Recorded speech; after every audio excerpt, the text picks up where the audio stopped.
Hello, it's the 2nd of September and this is my market recap for the day.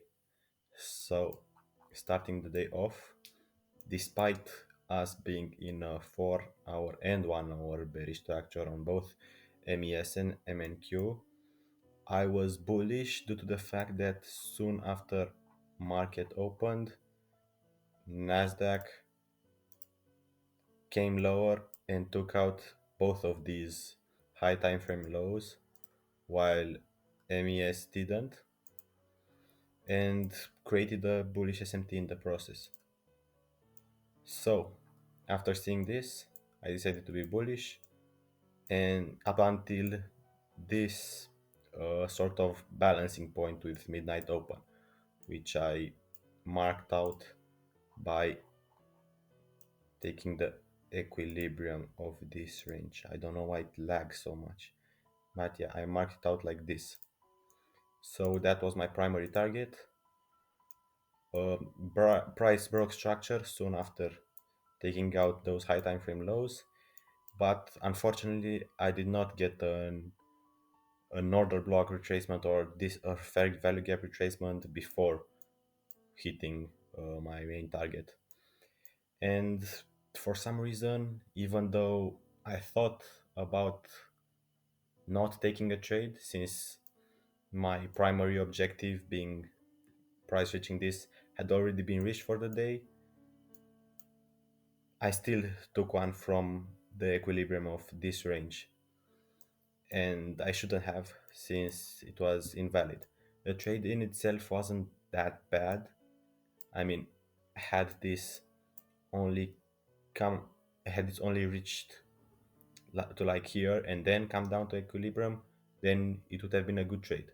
So the confluences were there, but my logic sort of wasn't.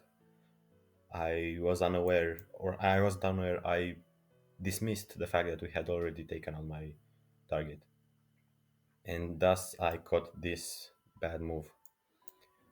I could also say that I could have entered from here, from this order block retracement, since this retracement didn't sweep below these lows. But again, even had I caught this, it would have been a good trade due to the fact that, as I said before, my target had already been taken out. So yeah, not the greatest trade.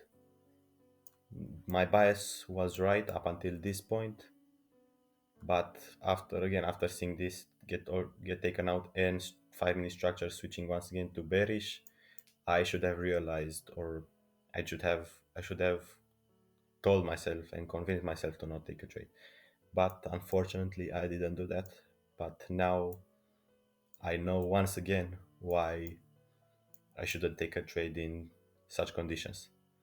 So yeah, that's it for today. Um, I'm thinking of just doing a market recap at the end of the week, since doing one at the end of each day, even when I don't take a trade, doesn't make that much sense. And so I'm thinking of uh, compiling all 5 days of the week into one and talking about each one individually. And I know no one is watching this, so no one will give their opinion on it if they think that's a good or bad thing. But I just thought I'd let the zero people watching this know. So yeah, that's my market recap for the day, and see you at the end of the week, I think, for uh, the whole market recap. Or maybe I think I'll do the daily recap for the remainder of this week, and then starting from next week, I'll do weekly recaps. So yeah, see you tomorrow.